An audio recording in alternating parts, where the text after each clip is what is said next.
Hello, everybody. Welcome to the latest edition of Varsity Aces, the Varsity Aces show. I'm local sports columnist Darren Cooper, and tonight we are going to talk to the founder, creator, director of the Prep, a new school in North Jersey. I think you're going to want to tune in for that, Mr. Jeff Morris. And a little while later, we're going to debut our Mic'd Up segment with Hackensack coach Brett Ressler, and of course, my weekly picks segment. But we want to jump right away. There he is, Mr. Jeff Morris. How are you doing tonight, Mr. Morris? What's going on, Very Jeff? good, Darren. Doing all right. Good. Appreciate you having me on. I'm glad we got the time to talk to you. You know, I had heard about this idea. I think we talked a bunch of months ago, and story kind of sat on my ledger for a while, and then just today, just to let our audience know, I went and spent some time at the Prep today, kind of seeing what the whole thing is all about. But Jeff, to the layman, to people who don't know, where did this idea come from? What is this? What is the Prep? What do you tell people? So what I tell people is I think the idea of this taking this year has not been uncommon for years and years. Yeah, this gap year, this sort of, for most anyway, a gap year. Although we do have several students who've come from 7th grade to do this as their 8th grade. But for the most part, the students that we have chosen for variety of reasons to kind of take an extra year, same you would after maybe potentially a high school year before college, to help better prepare themselves for high school.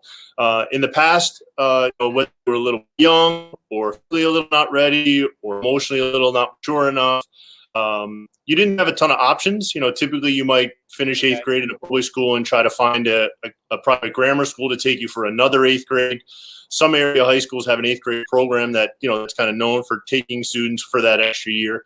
But when I kind of met a group of people who were looking to do that, we had a lot of ideas on it could be so much more than just kind of a repeat year. So we don't really use that term, you know, the idea of hold back or repeat or stay, you know, any of those things. To us, this is a complete step forward, just on a different path. So who's eligible to go to the Prep?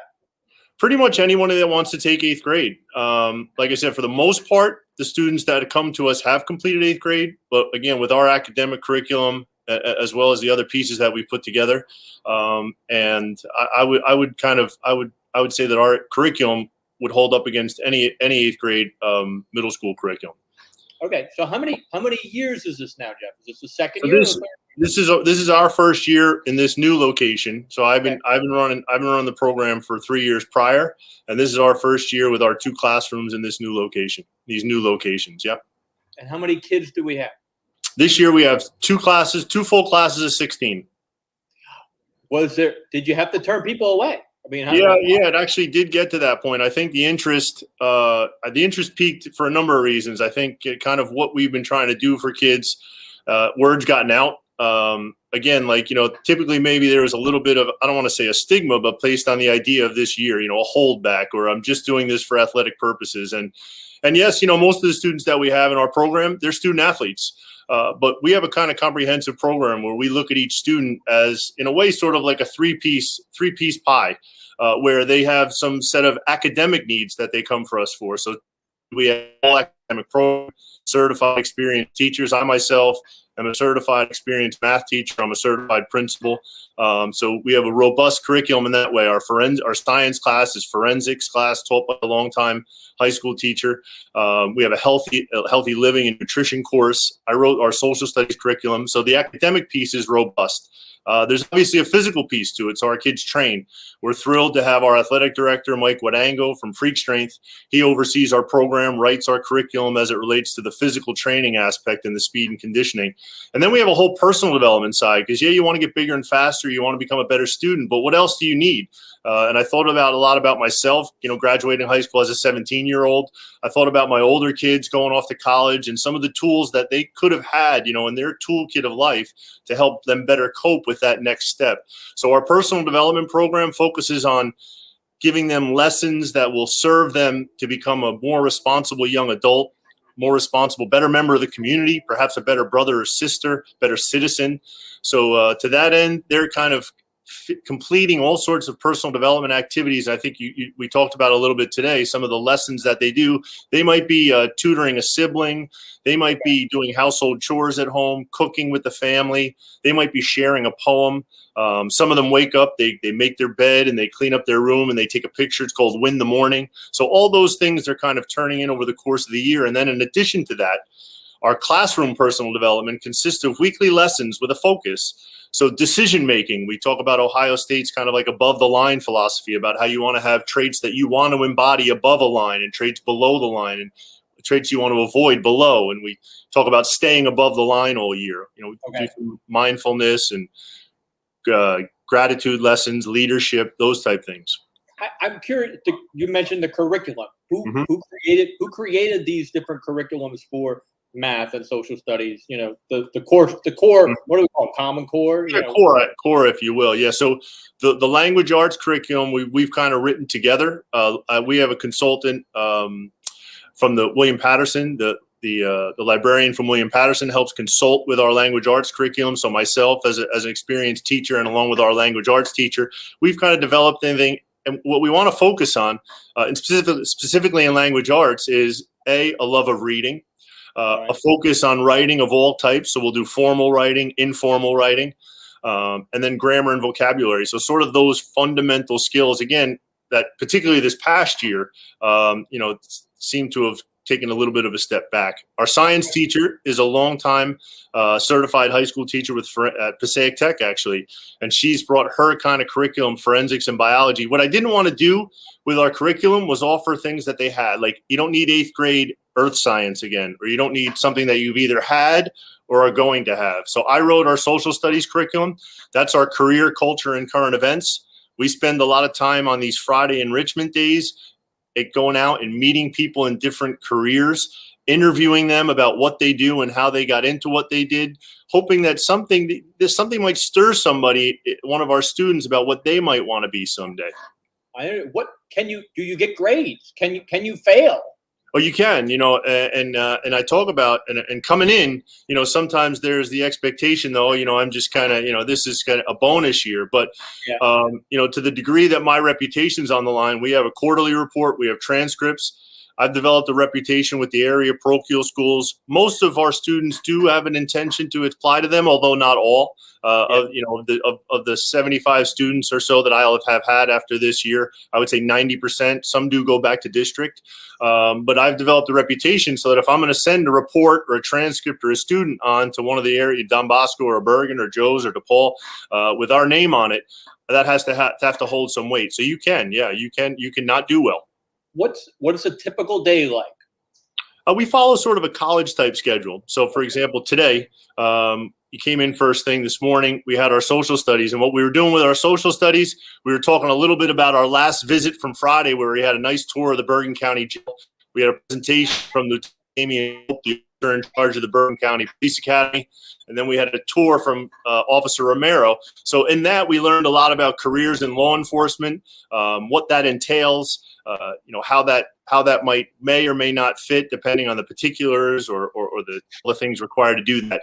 And we talked about that report. Then we did some current events presentations. We prepared for our visit this coming Friday. This coming Friday, we're going to be going to a farm up in Rockland County, a family-owned farm. So kind of another piece of what you could do, potentially do as an entrepreneur, owning your own business. Yeah. And then what happens? Then what happens after lunch? Yeah.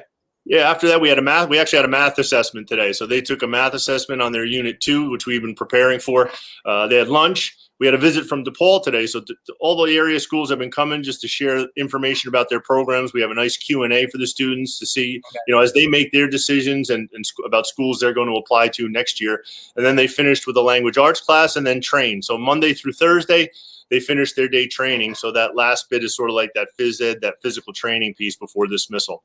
Where do they train, Jeff? Where do they go to train? They train in-house. So for example, our Oakland class downstairs, the Freak Strength Gym, like I said, owned and run by Mike Wadango.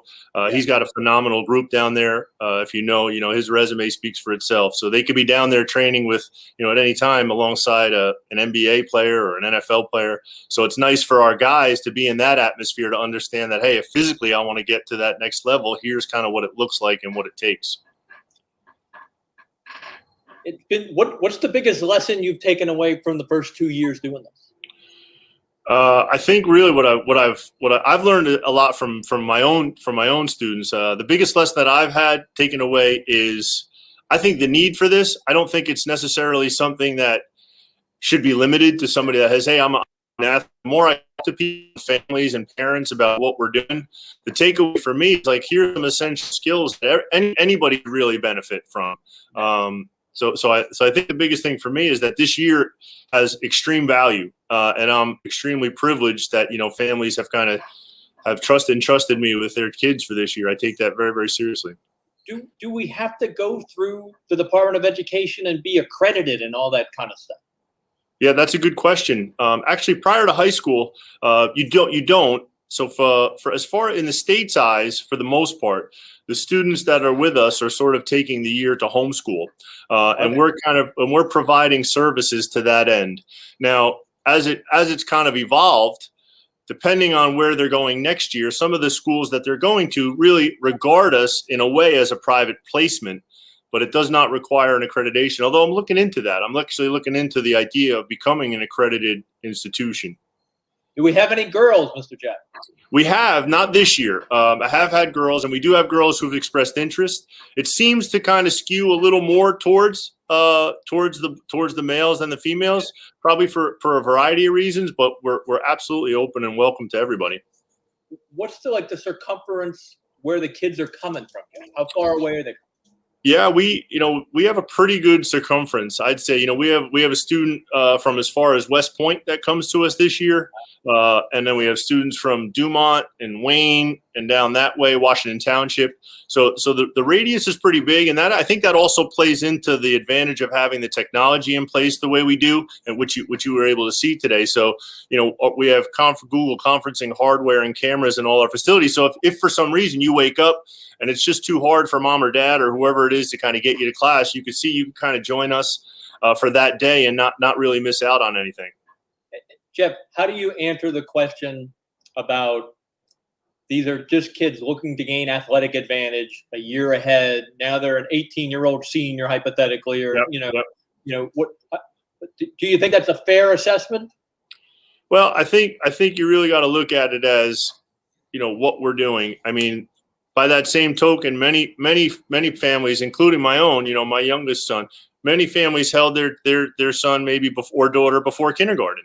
So they've, in a sense, had that advantage the whole way. So really, I think, when people have things to say about what other people are doing in that way, it comes from a place that, hey, I wish we could be involved in that too. I say that, listen, it's hard, right? The real world is hard. Whatever that next step is hard. So if you have an opportunity to kind of better yourself, and it falls within the framework of, being acceptable, right, in the state's eyes, then, why not take advantage of that? You're watching the Varsity Aces show. I'm Darren Cooper. That's Jeff Morris, founder, creator of The Prep, a school in North Jersey for a gap year school, essentially, for 8th grade students. We appreciate him spending some time with us. What's the school calendar like, too? Are you doing semesters? Is it quarters? Will the subjects change, over so time? it follows, it's similar to a typical kind of, I would say, school calendar, more of like a private school calendar. So we go 9 to 2:30, Monday through Friday. We do 4 quarters. The quarters probably align typical to, what other school quarters would do. We take the holidays off as you would expect. Like I said, we're in class those Monday through Thursdays. Fridays, we generally kind of focus on our enrichment. So those are the days where we're out meeting people and we're doing things. Like I said, our curriculum is a little diverse. We have a sports psychology class this year that's taught by a legendary high school volleyball player from New Jersey who recently graduated from Rutgers, Maria Bellinger, who the name, I think, Darren. She's teaching with us. And their mom. Yep, right. Her mother, a legendary coach.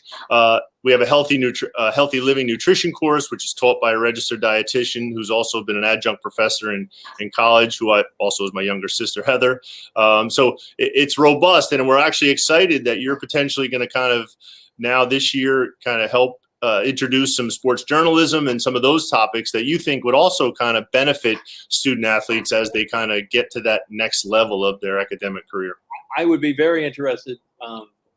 Spending time with the boys today was interesting. we were saying before the show started about seeing their minds start to turn and opening their eyes to all kind of new fields. I was going to chime in, like, Jeff, I'm ready for my seminar. Me and Mike, backstage Mike, man, we're ready for our seminar. We can show the kids a few things about journalism and sports. Absolutely. Because I guess to me, and I guess what the secret you kind of found is athletics can be the key to open doors in their minds to all kind of different possibilities, right? It doesn't, yes, there might be some promising young athletes in the room, but like the law enforcement thing, there might have been a kid who really fell in love with the concept of law enforcement when you go on a trip, right? 100%. Just to share one last quick story, one of the things we'll do is we'll introduce them to a surgeon, an orthopedic surgeon, Dr. Ken Montgomery from he's the New York Jets, head of the medical department down there. And he'll talk to them and he'll show them what an arthroscopic knee surgery looks like. And part of us, myself included, even though I was a good student, I never thought that I could ever be a surgeon. I thought that was some type of wizardry, But then when you sit and talk to Ken and he shows you what he does, you realize that he's a craftsman. He's a carpenter. And I've had kids walk out of that experience and turn to me and say, hey, I think I could be a doctor or a surgeon. And that to me is like the single most rewarding thing about this entire program, to be able to open their eyes to something that maybe they weren't aware of, didn't know about. I graduated high school and I got a finance degree because my father was a businessman and I wasn't sure I'll study business. And it took me longer to realize that this was kind of my calling, right, as an educator and as a teacher. But lessons like that, where they write a report about every career person they meet, and then they have a binder to take with them. And that doesn't end. So that 5 years from now, when you come back your freshman or sophomore in college, and you say, hey, I get that financial advisor 5 years ago when I was in prep. Now I'm a first-year business guy at Amherst College. Maybe this summer I'll give him a little call, and he'll talk to me. And we've actually already had that happen. A former prep student of mine who's at Bergen Catholic, who Christian Cardi, called me, and he said, hey, can I introduce my brother to these couple of guys that I met while I was with you? And so we've already started their network a little bit for them. So again, that idea of kind of helping them into that young adulthood, beyond just the athletics and the academics, but that other piece as well.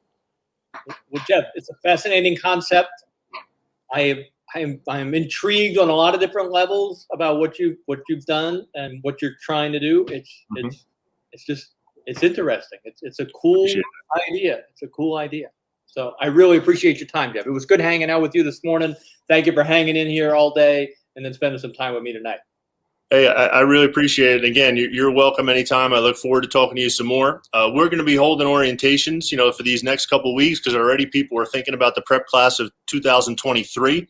So if people know where to reach out, either on our website or on the socials at the prep year, we welcome that as well. And again, appreciate your time, Darren. I look forward to talking to you again soon. Hey, Jeff, it was good spending time with you. Thank you, bud. Thank you, bud. Thank you. Good night. And that's Jeff Morris of the Prep, a gap year school up in Bergen County. They got 2 campuses, one in Oakland, one in Ramsey. It's an interesting idea. You might want to check it out.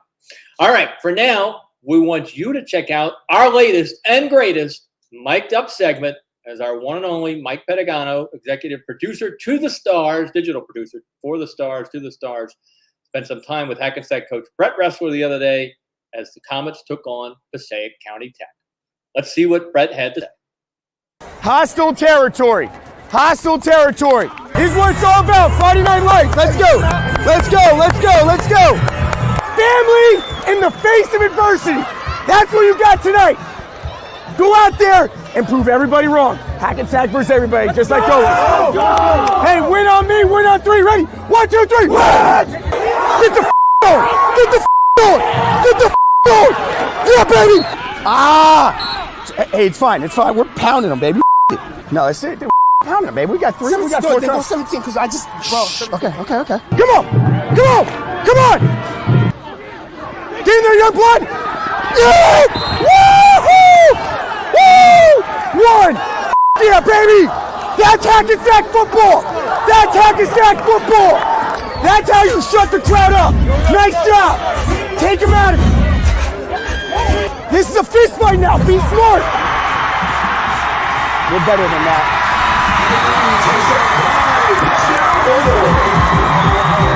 Come on! Ball is on the ground! Come on, let's get off the field here. Carry Trayshawn Dye. Here we go. Let's this a little bit. Let's just go. Towel, coach. What? Okay, we'll get one for you. Timeout! Oh, shit. We got a timeout? Oh, thank God. We need to hurry up. Listen. So listen. Hackensack right now. Ignore everything. Hey, listen. We have to have a sense of urgency when we break the huddle now. I can't bail us out anymore with timeouts. So we got to sprint out and get out, okay? Come on, can we get a measurement here? It looks very close. Yes, first down. We don't have a pass play. It's 4th and 12. Field goal, right? Field goal. I'm running the set we haven't ran, so I'm trying to see what sticks. Get it! Run! Go down! Defense! Me! What the That's on you! Yes! He knifed right in front of you! Ball! Offense! Let's go! Watch, 4th and 1. We're going for it. He didn't get it. Oh,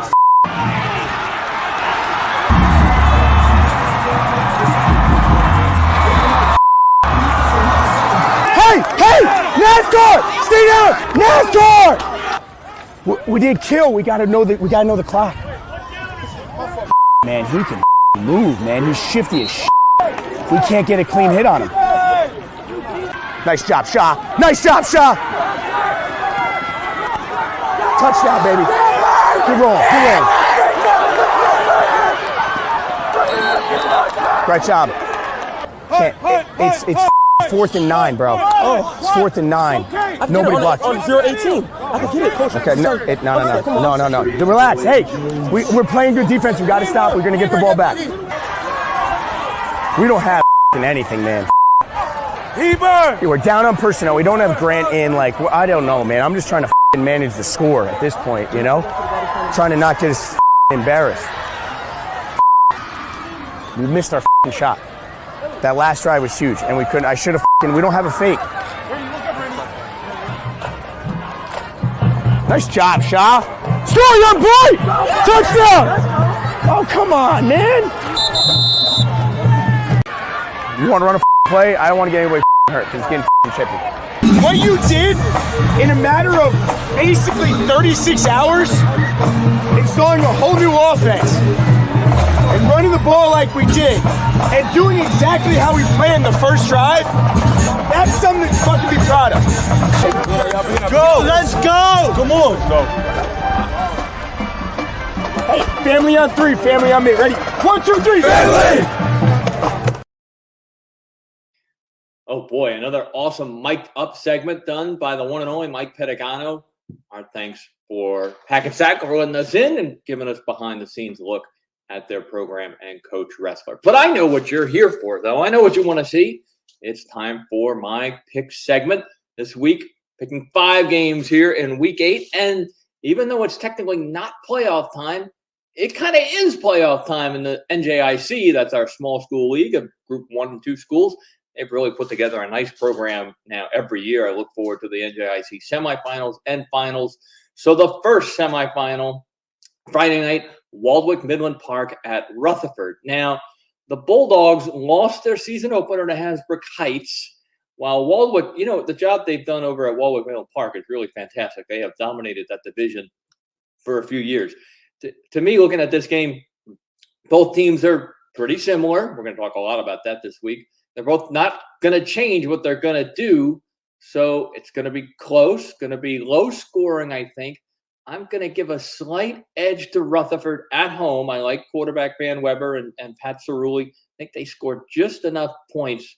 We get a late touchdown to win. So my pick, Rutherford in the first NJIC semifinal. Now the second one, this is a good one. It's Hasbrook Heights at Park Ridge. Now these two teams just met about 3-4 weeks ago with Park Ridge winning 14-7. And boy, when we get to playoff time, everybody wants to talk about rematches because we're going to see rematches in the playoffs. But, and everybody wants to talk about, well, team 1 lost, so they're going to change up everything. But team 2 knows that they're going to change up everything, blah, blah, blah, blah, blah. Don't get all mixed up with this. The truth is, because I've done the research, if Team A beats Team B the first time, Team A usually beats Team B the second time. So even though I'm a little worried about Esquire Boyce being the difference for Hasbrook Heights, my pick, I'm sticking with the Owls to beat Hasbrook Heights. All right, it's the Battle of Wayne. Man, two teams with a lot at stake. You know, Wayne Hills doesn't miss the playoffs. And if they lose this game, they might miss the playoffs. They're on the outside looking in right now. They take on Wayne Valley. It should be an electric scene, big crowd always. I wonder if they'll put up the big Indian for Wayne Valley. I was talking to a coach this week who said he'd watched Wayne Hills on film. He doesn't understand how Wayne Hills is only 2-5. And I think it's just because the Patriots play such a tough schedule. I think that they are learning how to win, and I think they'll have enough to beat Wayne Valley. So I like Wayne Hills on the road, a must-win game for the Patriots. My pick again, Wayne Hills. All right, now let's turn the page to Saturday and the non-public games. The first one, we got number 1 Bergen Catholic at number 2 Seton Hall Prep at the beautiful Kelly Athletic Complex over in West Orange. The thing that stood out the most to me about Bergen Catholic's win over St. Joe's was the Green Knights were in charge.